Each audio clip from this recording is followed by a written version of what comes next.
Very, very good morning to my lovely, lively, lovable, long life, lovable students of class 10. Students of class 10 are welcome to 8th class है ये अपना online live lecture of Chaubey sir on real numbers, that is first chapter of class 10 to secure 100 marks in maths CBSE board 2021 and top ranks in IIT JEE 2023। 2021 में आप CBSE board देंगे, उसमें भी आपको 100 में 100 लाना है, और 2023 में आप IIT देंगे, उसमें भी टॉप रैंक लाना है। In last 6 out of 7 lectures you have learned prerequisites of real numbers, and in second last lecture, that is 7th lecture, you have learned, देखिए जो 7 लेक्चर हो चुके हैं, 7 लेक्चर, उसमें बिगिनिंग के शुरुआत के 6 लेक्चर में रियल नंबर के लिए जो जरूरी है वो आपने पढ़ा है। जो जरूरी है उसे प्री रिक्विजिट्स कहते हैं। रियल नंबर समझने के लिए जो बेस चाहिए, आपको फंडामेंटल नॉलेज चाहिए, उसे ही प्री रिक्विजिट कहते हैं, वो आपने पढ़ा है। 7th लेक्चर से यानी लास्ट लेक्चर से हम लोग ने क्लास 10 का पहला चैप्टर रियल नंबर शुरू किया है, और आज रियल नंबर का 2nd लेक्चर है। लेकिन उसके पहले हम लोगों ने रियल नंबर के फर्स्ट लेक्चर में क्या किया है, जैसे जैसे मैं बोल रहा हूं और जैसे जैसे मैं लिखूंगा तो आप वैसे ही लिखते जाना, तो आपको बेटर समझने में और जो फार्मूला याद करना है उसको याद करने में हेल्प मिलेगी। तो जो जो भी मैं अभी लिखूंगा वो आप भी लिखना, और जो याद करने लायक है उसे याद करिए, समझने लायक है समझिए, और हम दोनों काम करवाएंगे आपको।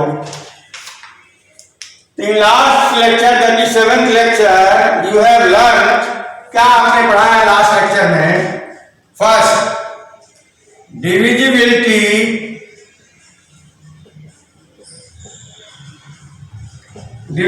Of numbers.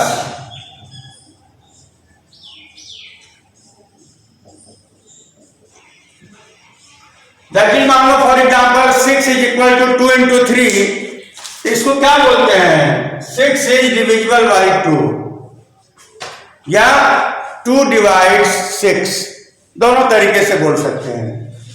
6 is divisible by 3 या 3 डिवाइड 6। डिविजिबिलिटी ऑफ नंबर्स आप लास्ट टर्म पढ़ चुके हैं। फिर आपने और क्या पढ़ा? Euclid's division lemma.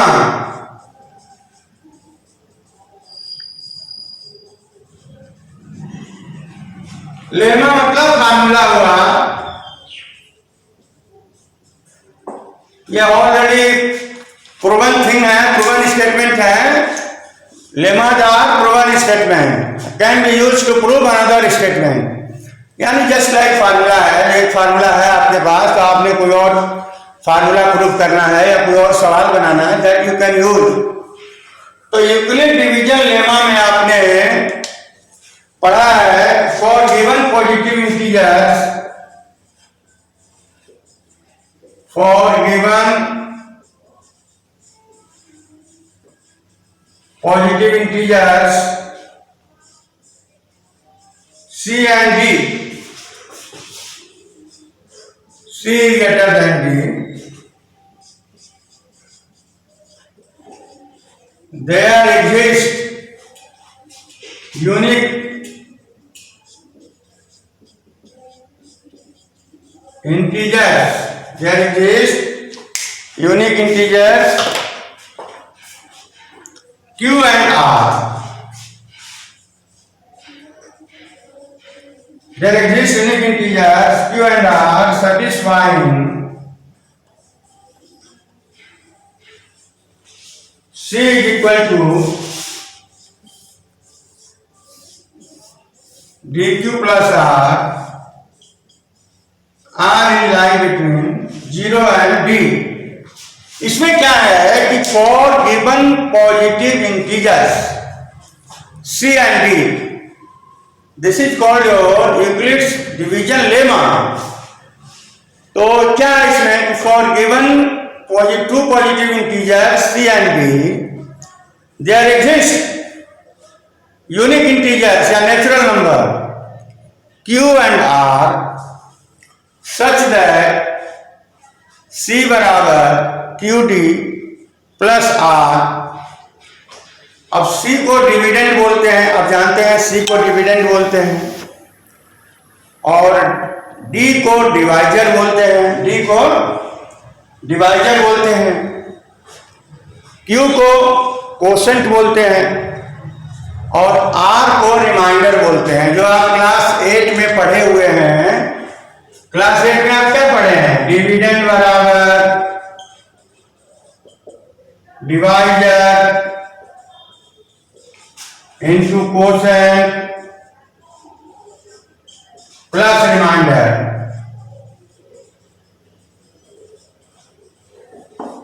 इसी का नाम है क्लास 10 में यूक्लिड्स डिवीजन लेमा.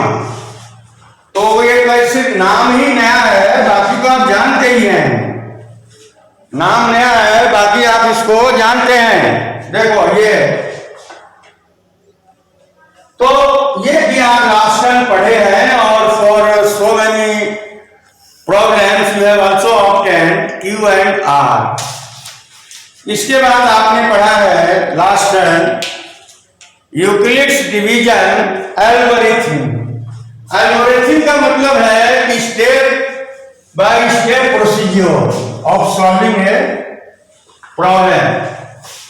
एल्गोरिथम मतलब है step by step procedure of solving any problem. अगर किसी प्रॉब्लम को आप स्टेप बाय स्टेप सॉल्व करते हैं तो उसी को एल्गोरिथम बोलते हैं.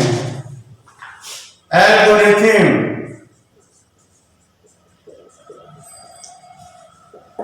Step to step procedure, step to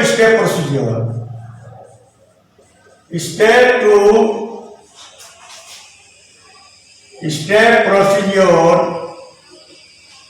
is called algorithm. Step to step procedure of solving a problem, of solving a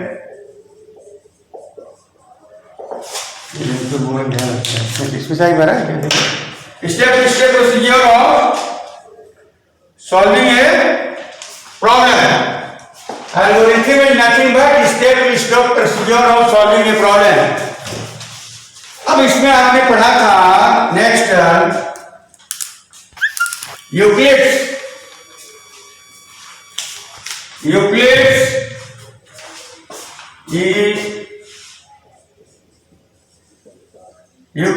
division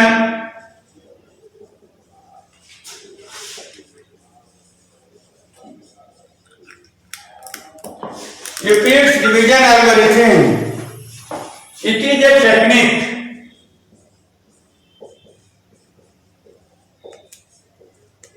It is a technique to find HCF. It is a technique to find HCF of two positive integers.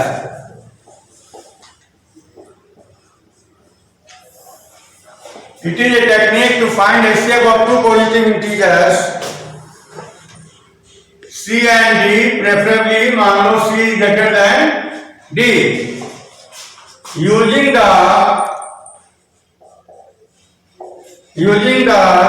repetition of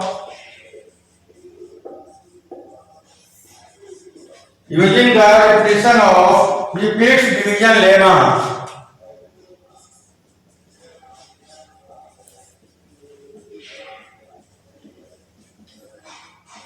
Using the repetition of Euclid's division lemma till the remainder is 0.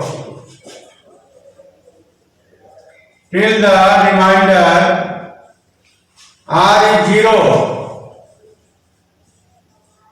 and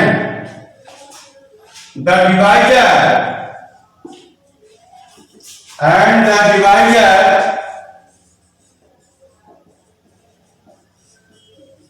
when remainder is 0 will be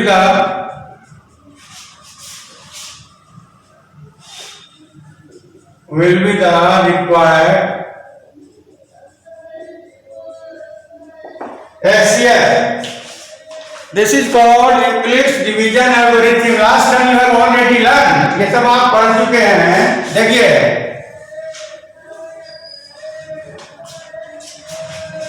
Euclid's division algorithm. तो what is important for you कि last time आपने divisibility पढ़ा first, second आपने पढ़ा Euclid's division lemma.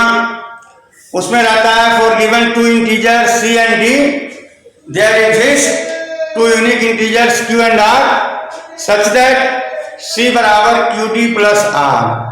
तो Euclid division lemma आपका जो आप क्लास 8 में पढ़े हैं कि डिविडेंड बराबर divisor into quotient plus remainder, उसी का नया नाम है.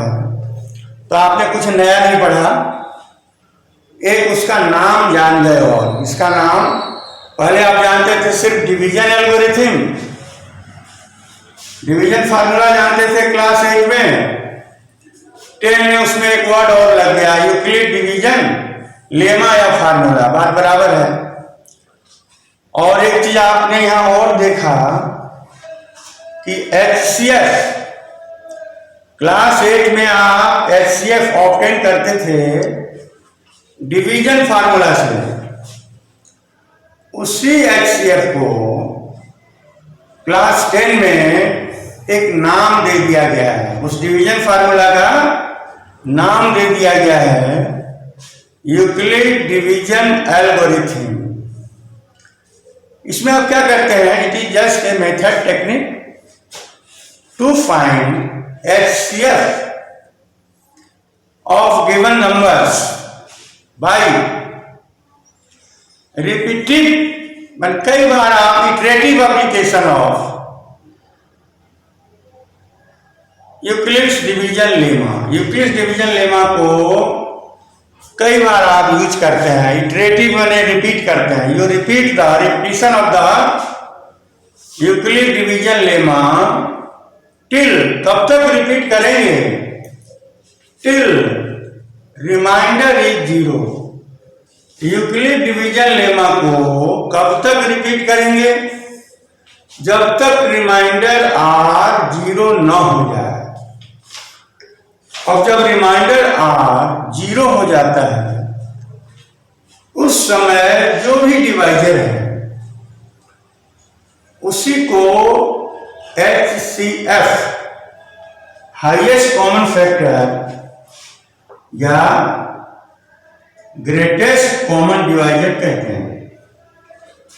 तो यूक्लिड डिवीजन लेमा को, एल्गोरिथम को आप पहले से भी जानते थे. डिवीजन मेथड से जो HCF निकालते थे उसी का नया नाम है यूक्लिड डिवीजन लेमा. किसका नाम है नया, डिवीजन फार्मूला का.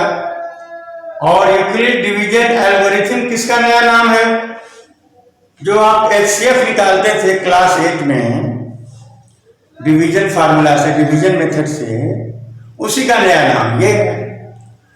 और लास्ट टाइम हमने कुछ सवाल 2-4 करवाए थे, 1-2 आपको दिया था करने के लिए, तो हम लोग वहीं से शुरू करते हैं। I hope all of you must have understood very well. उम्मीद करता हूं सभी को समझ में आ गया होगा, और अभी और भी सवाल होंगे। 100% आज आ जाना चाहिए। देखिए, दोनों सवाल आप साइड बाय साइड, का जो 1-2 सवाल हमने होमवर्क दिया था उसमें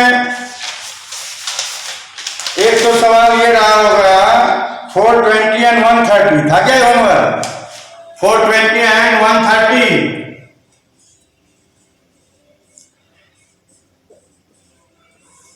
देखो 420 एंड 130, तो 133 जा, अगर आपको 2 से 20 तक का टेबल याद नहीं है, 2 से 30 तक का स्क्वायर याद नहीं है, 2 से 12 तक का क्यूब याद नहीं है, तो डिवीजन में दिक्कत आएगी। कम से कम टेबल तो याद होना ही चाहिए, सभी याद होना चाहिए। तो 390 आया 0, 30। अब आपका इसमें आप देख लीजिए, इसी को ये आपका है डिवीजन मेथड। क्या बोलते हैं इसको? Division method. ये आपने क्लास 8 में पढ़ा है। और इधर है यूक्लिड्स डिवीजन एल्गोरिथम मेथड से। ये दोनों मेथड से HCF निकालते हैं। जो आपने अभी यहां किया है ना, इसको यूक्लिड डिवीजन एल्गोरिथम में क्या बोलते हैं? एल्गोरिथम माने step wise, step to step procedure of solving a problem. इसमें स्टेप टू स्टेप नहीं है, इसमें स्टेप है, इसमें भी वहां कोई बोलता नहीं है, क्योंकि क्लास 8 में आप हो सकता है स्टेप ना समझें। स्टेप 1 क्या लिखेंगे यहां? 420 बराबर 130 into 3। ये 10th में है, इधर वाला 10th में है और ये 8 में है। अब आप समझे, अब जो रिमाइंडर 30 आया है ये क्या हो जाएगा? डिवाइजर। और जो फर्स्ट डिवाइजर था ये फर्स्ट डिवाइजर है। 130 क्या था? First divisor. तो first divisor will become dividend if remainder is not 0। अब यहां 30 रिमाइंडर आया है, तो नेचुरली 30 इज नॉट 0।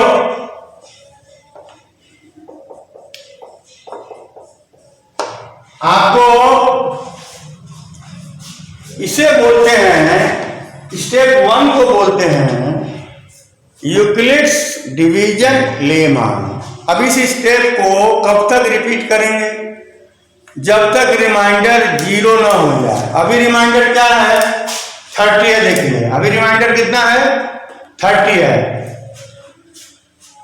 और डिवीजन फार्मूला में भी वही है, कब तक डिवाइड करो? जब तक रिमाइंडर 0 ना हो जाए। बात तो बराबर है। ये क्लास 8 में है, वो क्लास 10 में है। क्लास 8 में ऐसे करते हैं, क्लास 10 में ऐसे करते हैं, स्टेप वाइज। अब फर्स्ट डिवाइजर जो है वो बन जाएगा आपका सेकंड डिविडेंड हो गया ये। 34 जा 120। अब ये आया 10। अब ये सेकंड डिवाइजर क्या है जरा बताना? सेकंड डिवाइजर है आपको 30। तो अब ये स्टेप 2 में लिखा जाएगा। कहां लिखा जाएगा? स्टेप 2 में लिखा जाएगा Euclid's division algorithm is repetition of Euclid division lemma. Lemma यही एक बार वाले को बोलते हैं, एक बार वाले को लेमा बोलते हैं। और उसी को जब बार बार रिपीट करें, कब तक रिपीट करें? जब तक रिमाइंडर 0 ना हो जाए। तो वो एल्गोरिथम हो गया, एक टेक्निक हो गया, स्टेप टू स्टेप प्रोसीजर हो गया। तो स्टेप 2 यहां लिखेंगे 130 बराबर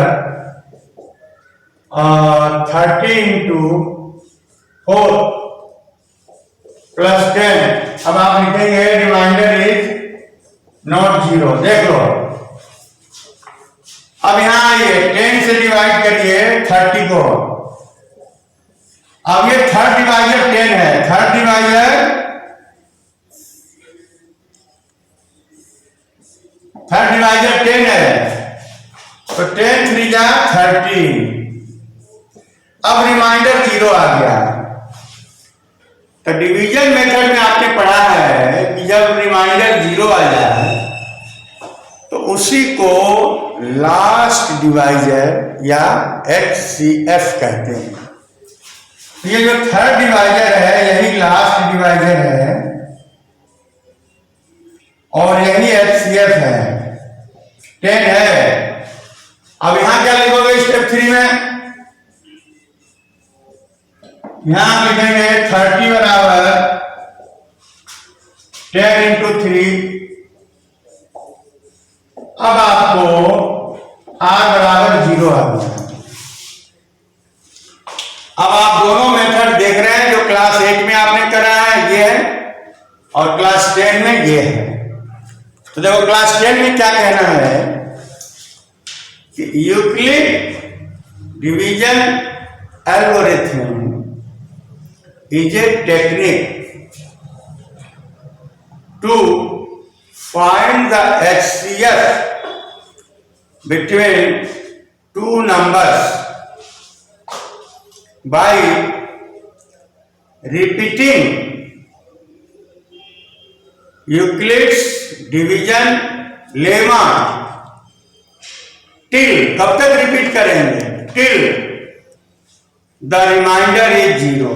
तो रिमाइंडर 0 हो गया। देखो रिमाइंडर 0 हो गया and at this stage when reminder is 0 whatever is divisor of 10 that is called HCF। At this stage मतलब जब रिमाइंडर 0 हो तो उस समय जो भी डिवाइजर है दैट इज कॉल्ड HCF। तो डिवाइजर देखो 10 है, तो 10 आपका HCF आया। दोनों मेथड से देख लिया आपने। 10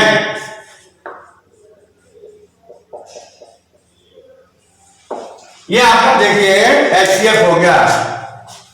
दोनों मेथड को कंपेयर करिए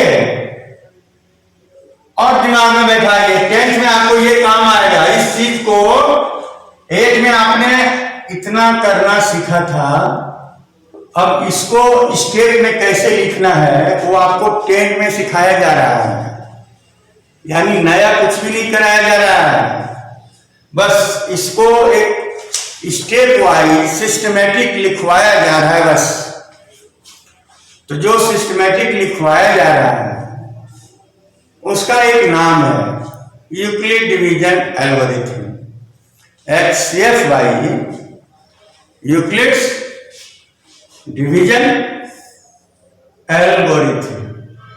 तो क्लास 8 और 10 में इतना ही अंतर है कि जो आप जानते थे उसको सिस्टमेटिक लिखना है। I think it is clear to you. Let us try next problem. अब मैं एक नया सवाल दे रहा हूं आपको, उसे आप ट्राई करना, फिर मैं करूंगा। वैसे हमने एक आध सवाल आपको और भी दिया था होमवर्क में, अब आई थिंक कि आप उसको कर लेंगे। एक आध नया सवाल में क्या रहा होगा? 455 एंड 42 होमवर्क में 455 एंड 42 रहा होगा। इसको क्लियर हो गया होगा, मिटा देता हूं। देखिए इसमें थर्ड डिवाइजर में ही आ गया आंसर। एक होमवर्क हमने आपको और दिया होगा, इफ यू रिमेम्बर, 455 एंड 42।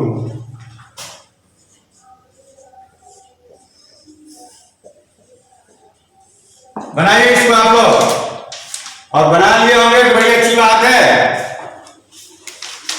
और मैं यहां बनाऊंगा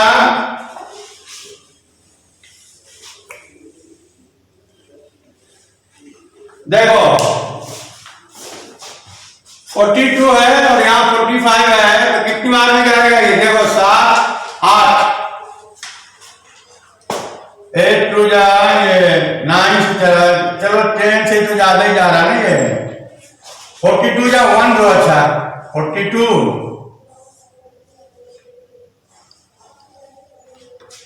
अब ये आया आपका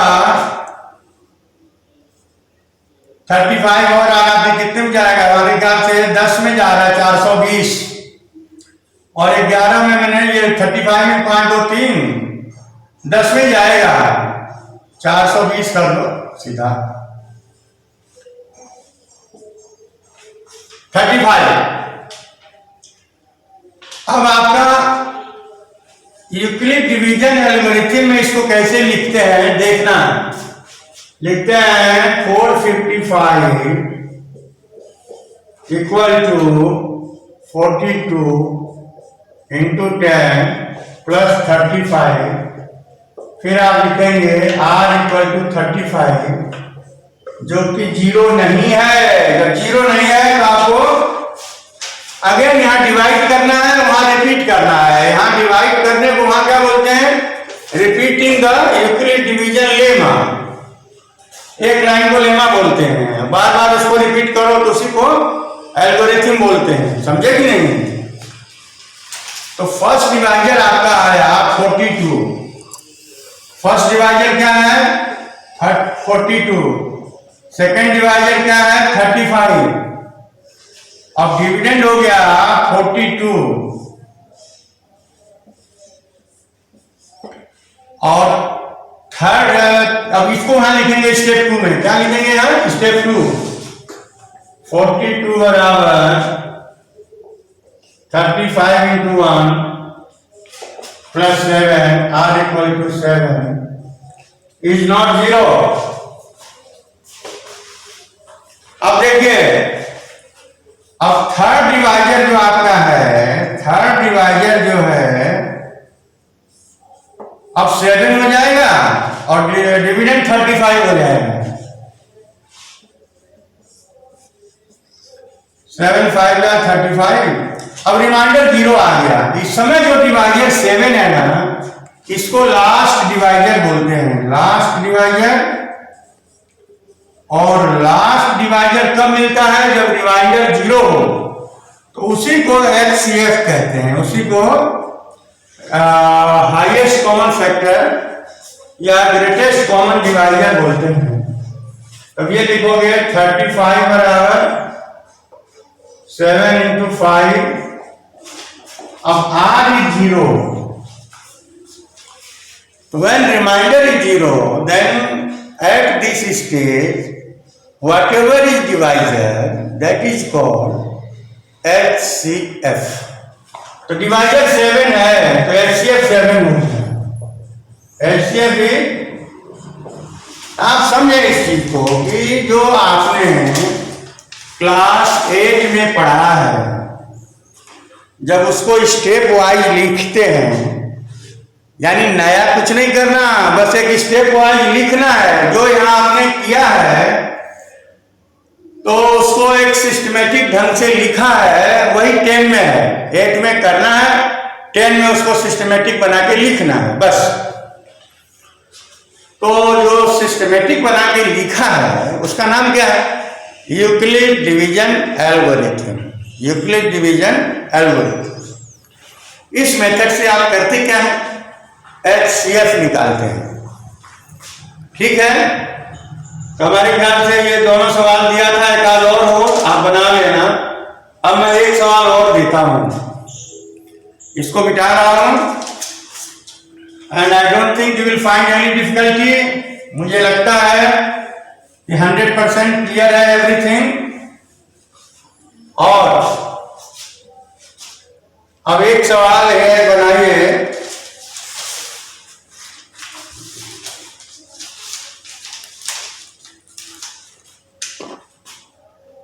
$12,576।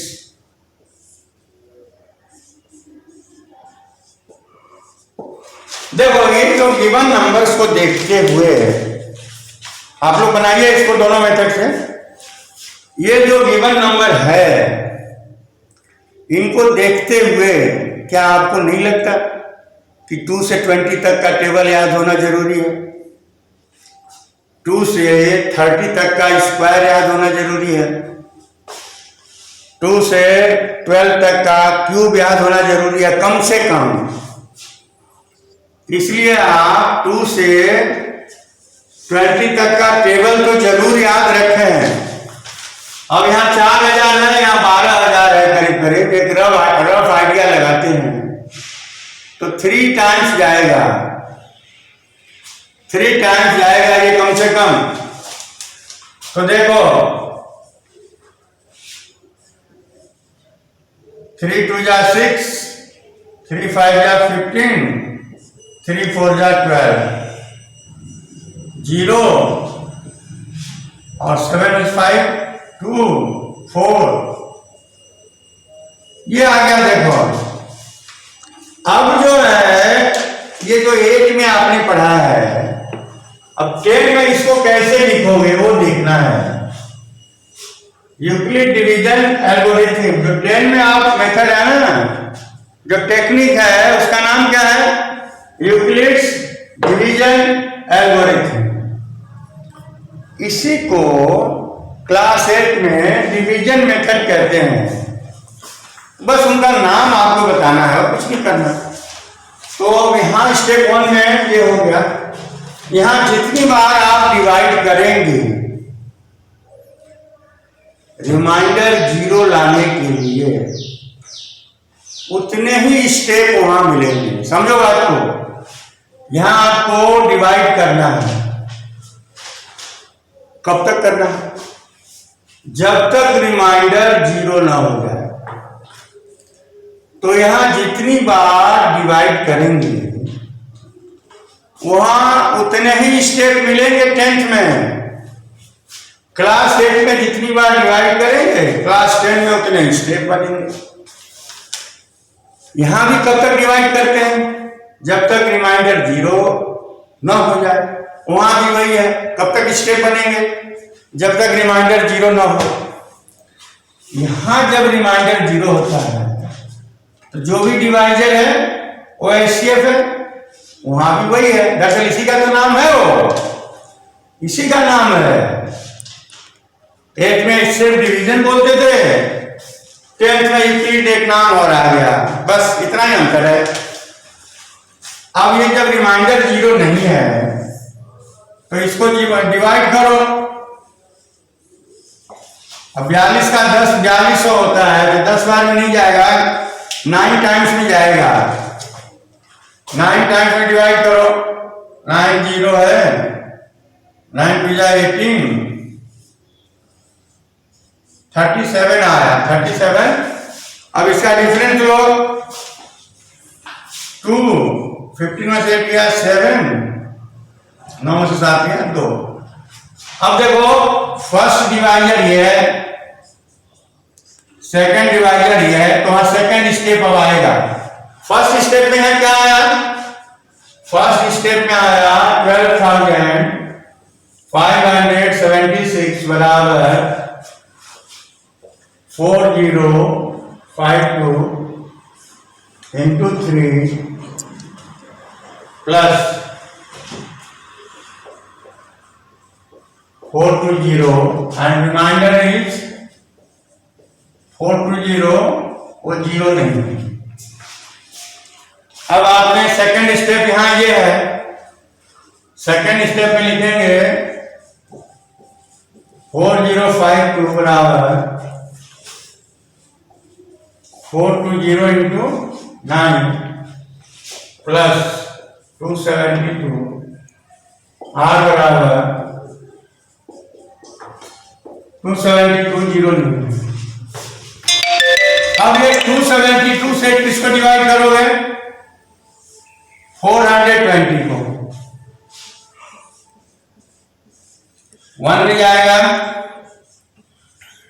देखो 10 में से 2 गया 8, 11 में से 7 गया 4, 148 आया। ये थर्ड डिवाइजर है। थर्ड डिवाइजर क्या है? 272। तो यहाँ थर्ड स्टेप मिलेगा। क्या मिलेगा? यहाँ थर्ड स्टेप मिलेगा। 420 equal to 272 into 1 R equal to 148 equal to not 0। देखो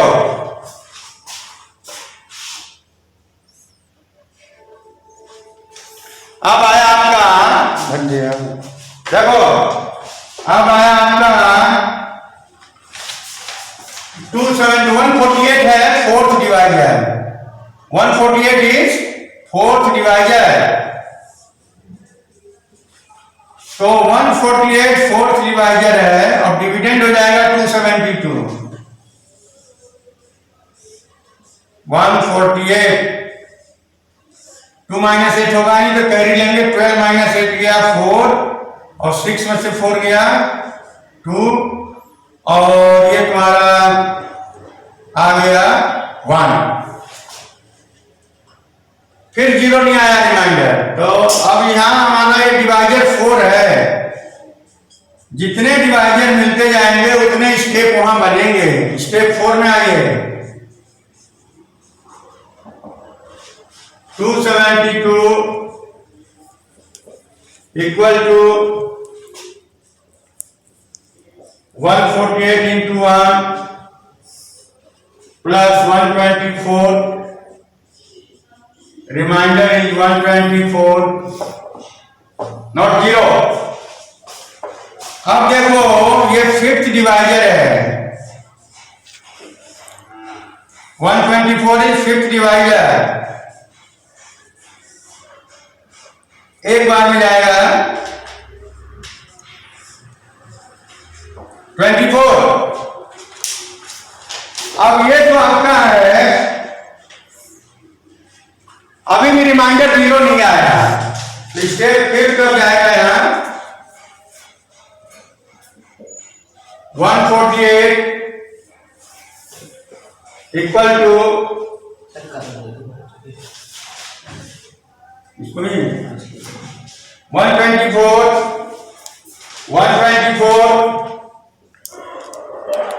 into 1 24 R equal to 24 is not 0। अब देखो स्टेप 5 यहाँ 5 बार डिवाइजर आ गया। जितने डिवाइजर उतने स्टेप, जितने डिवाइजर उतने स्टेप। अब यहाँ 6th डिवाइजर इज 24।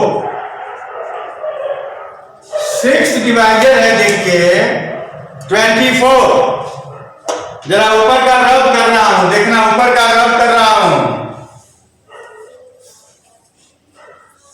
तो 6 डिवाइजर है 24 और डिविडेंड हो जाएगा 124। 24 5 जा 124।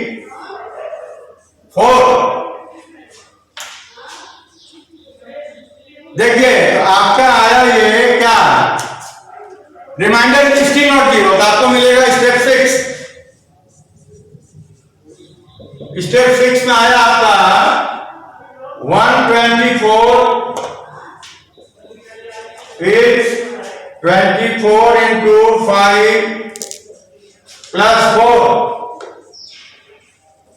R is equal to 4 is not 0. Step 6 but still your remainder is 4. तो आपका ये 7th डिवाइजर है।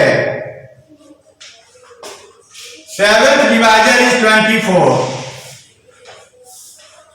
7th divisor is 24। अब आपका नहीं, स्टेप 6 था ना ये। स्टेप 6 में क्या था, अभी जब अपना है ये 24,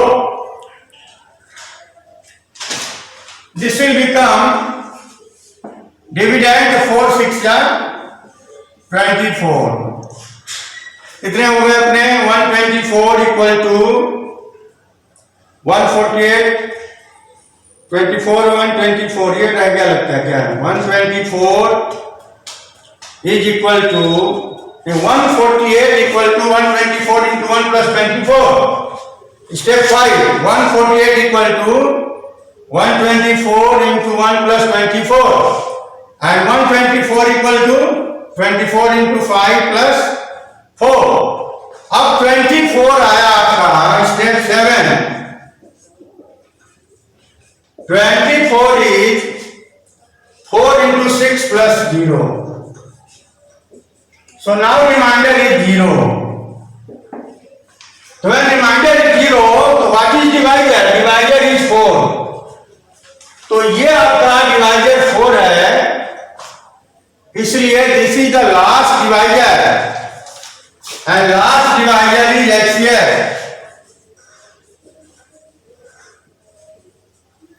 लास्ट डिवाइजर कब होता है, जब रिमाइंडर 0 हो जाता है। तो यहां पे रिमाइंडर 0 हो गया, इस समय जो डिवाइजर है 4, when remainder is 0 at this stage, whatever is divisor that is called HCF. तो आप देखें इसका ये दोनों मेथड आपके सामने है। You can make a comparative study, you can make a comparative study of class both method, you can make a comparative study of both method, you can make a comparative study of both method. So I think all of you must have understood 100%। अब इसके बाद हम लोग आगे बढ़ेंगे इसमें। अब इस तरह के सवाल आप बना सकते हैं, लेकिन आपसे फिर मैं एक बार कह रहा हूं कि 2 से 20 तक का टेबल याद करिए, जरूरी है। 2 से 30 तक का स्क्वायर याद करें, वो भी जरूरी है। और 2 से 12 तक का क्यूब याद करें, वो भी जरूरी है। बोर्ड मास का तो आपको क्लियर है ही है। अब मैं आपको थोड़ा सा डिस्कस करूंगा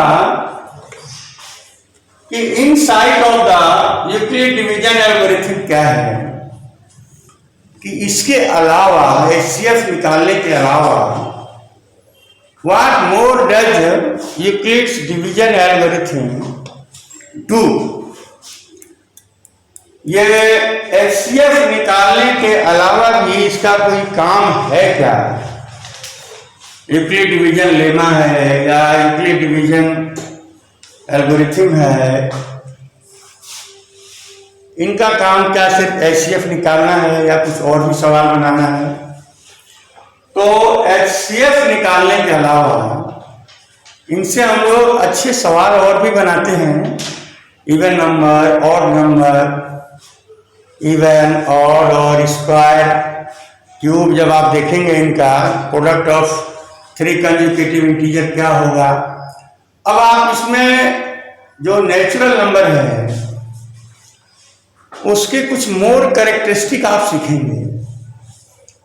होल नंबर है, इंटीजर्स हैं। By the use of Euclid division algorithm you can get better insight into the description of natural number, whole number, integers. इनकी मदद से आप और बेहतर समझ सकते हैं और इंटीजर्स के और डेप्थ में जा सकते हैं। वो उसके लिए अब हम लोग शुरुआत करेंगे। अभी मैं इसको मिटा रहा हूं, रब कर रहा हूं। हमारे ख्याल से सभी ने लिख लिया होगा, अब रब कर देना चाहिए। और सबको समझ में आ भी गया होगा, जो थोड़ा बहुत रह गया होगा और जब एक्सरसाइज शुरू करेंगे आपका तो उस समय और क्लियर हो जाएगा। अभी हम लोग ने एक्सरसाइज शुरू नहीं किया है, तो जब वो शुरू करेंगे तो थोड़ी बहुत अगर समस्या 1-2% रह गई होगी, वैसे रहना नहीं चाहिए, तो वो भी हम लोग दूर कर लेंगे। अच्छा देखिए, अब मैं कुछ आपको उदाहरण दे रहा हूं। फॉर एग्जाम्पल C बराबर DQ प्लस R, यही है आपका यूक्लिड डिवीजन लेमा। इसका नाम है यूक्लिड डिवीजन लेमा या फार्मूला।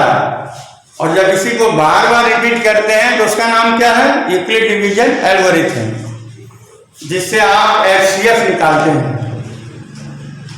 अगर हम लोग ये कहें कि D बराबर हम 2 ले लें तो क्या मिलेगा? D बराबर 2 ले लोगे तो ये मिलेगा, C बराबर 2Q प्लस R,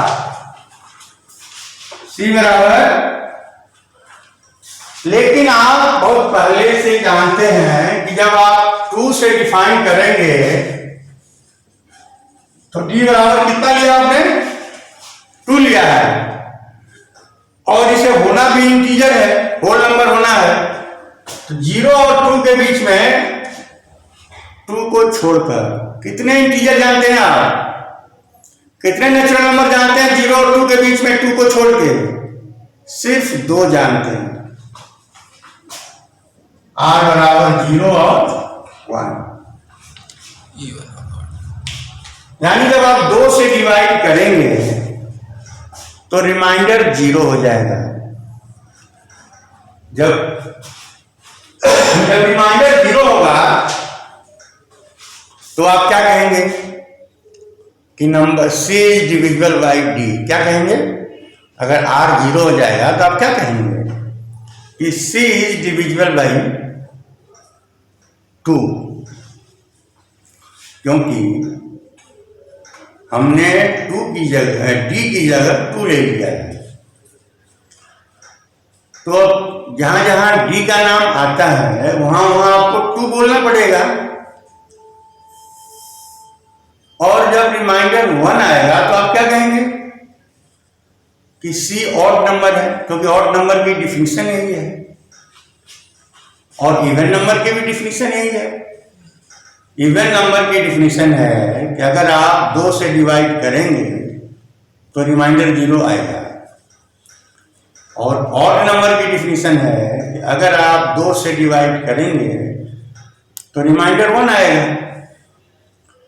तो यानी जब आप C मतलब क्या हुआ? कोई भी नेचुरल नंबर है या होल नंबर है या इंटीजर है, और D बराबर आपने 2 लिया है, तो चूंकि आप 2 से ही डिवाइड कर रहे हैं तो रिमाइंडर सिर्फ 0 और 1 आएगा। 0 आएगा तो आप कहेंगे कि C इवन नंबर है, और अगर रिमाइंडर 1 आएगा तो आप क्या कहेंगे कि C ऑड नंबर है। यानी सारे जो नेचुरल नंबर हैं उसमें इवन और ऑड अल्टरनेट आते हैं। तो देखो C बराबर 2Q आया, जब R बराबर 0 होगा तो C बराबर कितना आएगा? 2Q, और Q क्या है? Natural number. जैसे आपने, या होल नंबर मान लो, होल नंबर है, अगर Q को आपने 0 ले लिया तो क्या मिलेगा? 2 इंटू 0 0। 1 ले लिया तो क्या मिलेगा? 2 इंटू 1 2 ले लिया तो 4, 3 ले लिया तो 6, 4 ले लिया तो 8, 5 ले लिया, यानी सारे इवन नंबर मिल गए आपको, सारे इवन नंबर मिल गए। और जब रिमाइंडर R 1 है तो क्या मिलेगा C आपको? 2Q plus 1। अब Q बराबर 0 लो तो क्या मिलेगा? 2 इंटू 0 प्लस 1 मिलेगा। Q बराबर 1 लो तो क्या मिलेगा? 2 इंटू 1 प्लस 1 3 मिलेगा। टू लो तो क्या मिलेगा, टू टू, इसका मतलब ये होता है ना 2 इंटू क्यू। 2q का मतलब क्या होता है, 2 इंटू क्यू। क्यू क्या है, नेचुरल नंबर 1 2 3 4 5 कुछ भी ले सकते हो। क्यू बराबर क्या है, क्यू 0 हो सकता है, 1 हो सकता है, 2 हो सकता है, 3 हो सकता है, 4 हो सकता है, 5 हो सकता है, कुछ भी आप ले सकते हैं। तो ये आपको देगा, 0 लेंगे तो 1 देगा, 1 लेंगे तो 3 देगा, 2 लेंगे तो 2 2 या 4 + 1 5 देगा,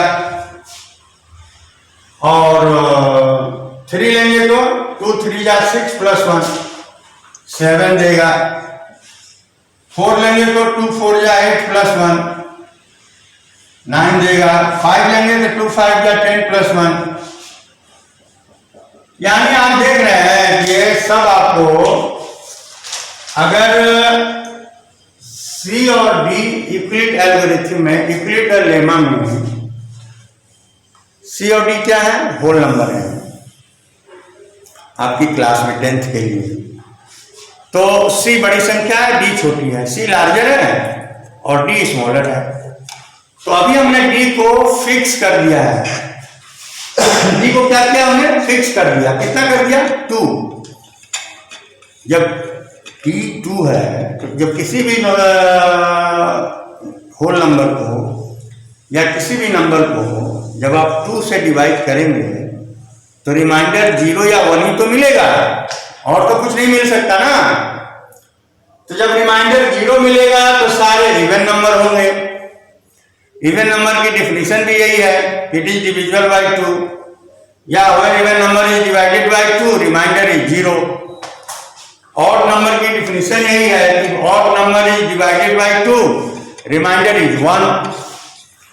तो यानी आपको 2 से डिवीजन करने में सारे होल नंबर 2 ग्रुप में बढ़ जाते हैं, पहला इवन नंबर, दूसरा ऑड नंबर। इसका आप नोट लिख सकते हैं, note 1,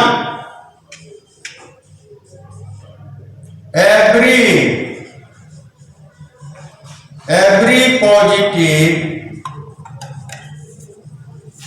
even integer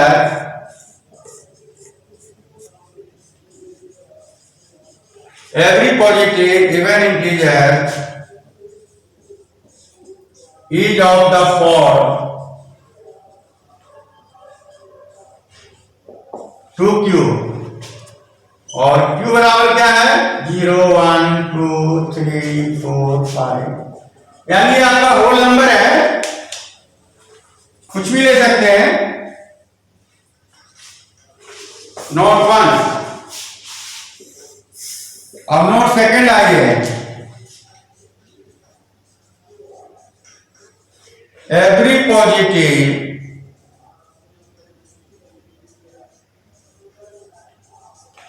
positive odd integer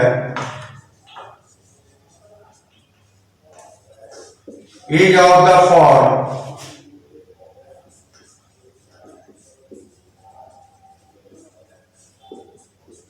2q + 1। q तो वही है डिविजिबल।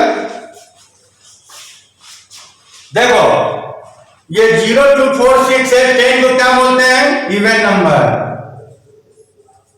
वहां लिख सकते हो। और 1 3 5 7 9 11 को क्या बोलते हैं, ऑड नंबर। ये देखिए ऐसे लिख सकते हो इसको, 0 2 4 6 8 10 इवन नंबर, 1 3 5 7 9 11 ऑड नंबर, ऐसे आप लिख सकते हैं। एवरी पॉजिटिव इवन इंटीजर, अब से आप एक नोटेशन समझो, एवरी पॉजिटिव इवन इंटीजर को अगर आपको सिंबल लेना हो तो क्या लेंगे, 2q, 2r भी ले सकते हैं, 2a भी ले सकते हैं, 2n भी ले सकते हैं, जो आपका मन। आपके 10th में एनसीईआरटी में ज्यादातर 2q को यूज किया है, हमने भी उसी हिसाब से लिया है।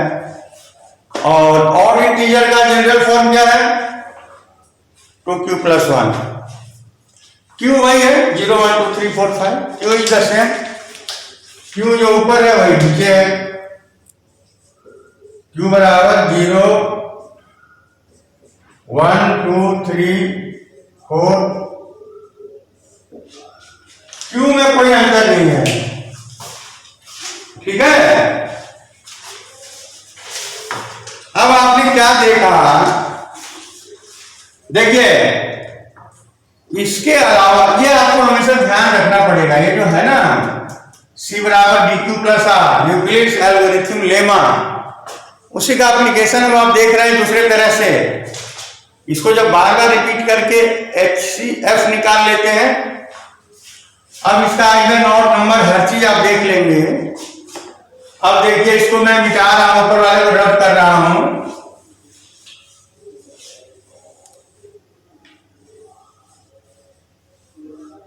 ये इवन नंबर है, ये ऑड नंबर है, और दोनों मिलके होल नंबर बनाते हैं। Collection of even number and odd number is whole number या इंटीजर्स, कुछ भी पॉजिटिव की बात हो रही है, मैं होल नंबर कह रहा हूं क्योंकि इंटीजर्स में निगेटिव भी होते हैं। तो ज्यादातर आपके क्लास में 10th में तो सब पॉजिटिव नंबर ही है, 10th में निगेटिव लिया नहीं है, तो अपने को निगेटिव की ज्यादा चर्चा करना नहीं है क्योंकि आपके कोर्स में सारे नंबर्स पॉजिटिव ही लिए गए हैं, तो हम लोग भी यहाँ पॉजिटिव ले रहे हैं। अब जैसे आप देखें कि होल नंबर क्या होता है, देखना जरा। होल नंबर है 0 1 2 3 4 5 6 7 8 9 10 11 12 13 14 15 16 17 18 एंड सो ऑन 20। सब मैंने चलता रहेगा, तो जीवन भर चलता रहेगा। होल नंबर है, आप हमेशा लिख सकते हैं जब तक आपका मन है। देखो सर भर दिया है, देखिए इसमें क्या है आपको, ये देखिए इसमें सबसे पहले आप क्या बोलते हैं, कंसेक्यूटिव नंबर्स।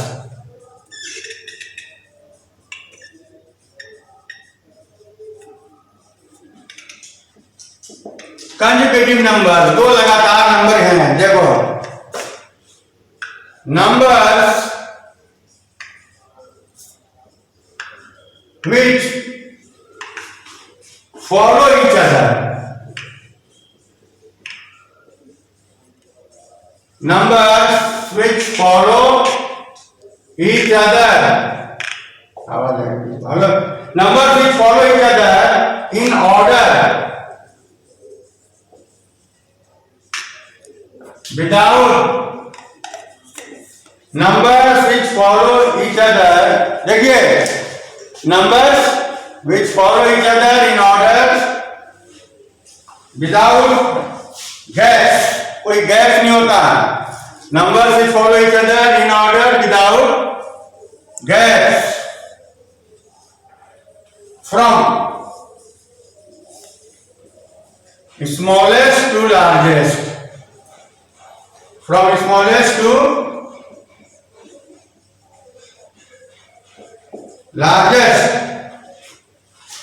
अब देखिए क्या है, consecutive numbers are those numbers which follow each other in order without gaps from smallest to largest are called consecutive number. जैसे 0 1 कंसेक्यूटिव है, 1 2 कंसेक्यूटिव है, 2 3। For example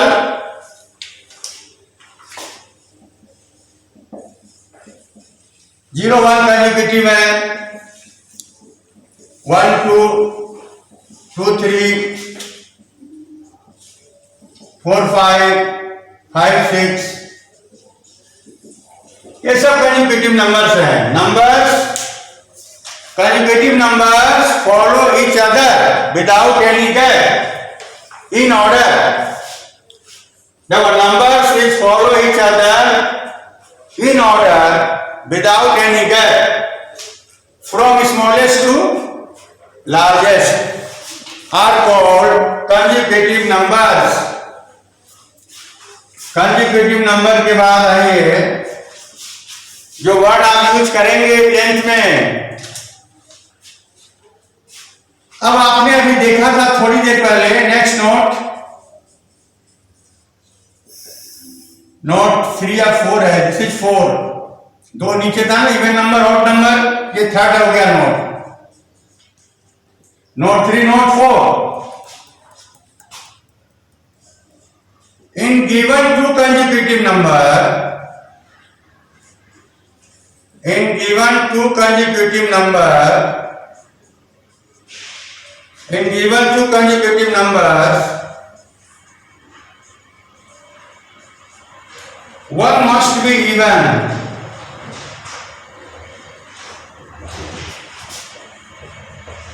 In given two consecutive numbers, one must be even. And one must be odd. In given two consecutive numbers, one must be even and one must be odd. In given two consecutive numbers, anyone कर दो, anyone must be even, then other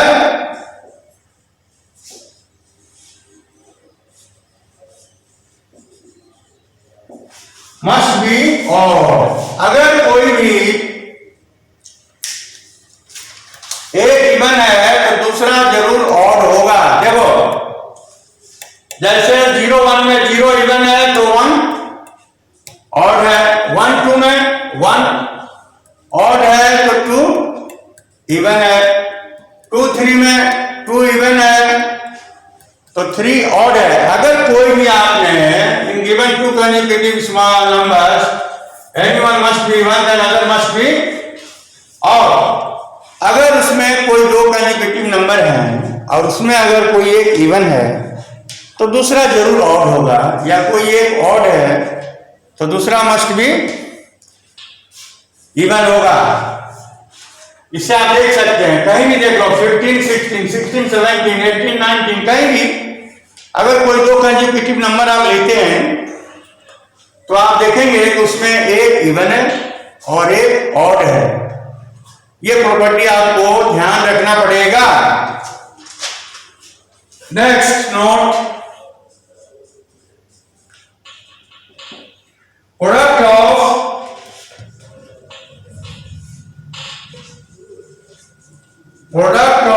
N even number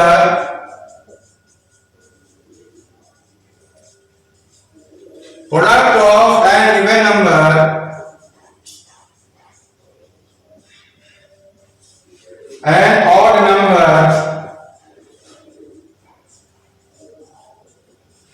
is always even। क्योंकि even number और odd number का product हमेशा even होता है तो इसको आप जनरलाइज कैसे करोगे? एक इवन नंबर और एक ऑड नंबर का प्रोडक्ट हमेशा इवन होता है। 2 into 3 6, 3 into 4 12, 4 into 5 20। आप देख रहे हैं ना, देखो 3 into 4 12, 4 into 5 20, 5 into 6 30, 6 into 7 42। यानी इवन और ऑड का प्रोडक्ट हमेशा इवन होता है। तो देखो अब इसको कैसे जनरलाइज कर सकते हैं आप। भाई कंसेक्यूटिव नंबर में एक इवन होता है एक ऑड होता है, तो इसका मतलब product of two consecutive number is always even. The product of two consecutive number is always even. देखिए next note, the product of, ये सब याद रखना पड़ेगा बेटर अंडरस्टैंडिंग के लिए। The product of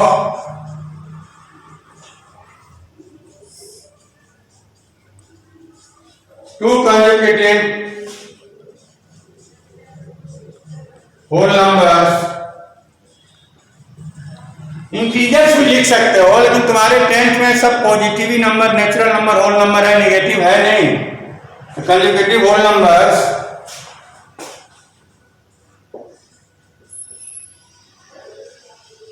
is always even. The product of two consecutive natural number whole number is always even. देखिए, तो आज भी आपने क्या पढ़ा है, वही जो पहले पढ़े थे, बस आज आपने कुछ सवाल किए हैं डिवीजन मेथड से, जो क्लास 8 में पढ़े थे, ये आपने लास्ट टर्म में भी किया था। और उसको यूक्लिड डिवीजन एल्गोरिथम में लिखते कैसे हैं वो आप 10 में पढ़ेंगे, तो वो कल भी पढ़ा था, आज भी पढ़े हैं। प्लस उसके अलावा अब आप पर्टिकुलर केस पढ़ रहे हैं कि जो यूक्लिड डिवीजन लेमा है कि for given two integers c and d, if c is greater than d, then there exists two unique integers q and r such that c बराबर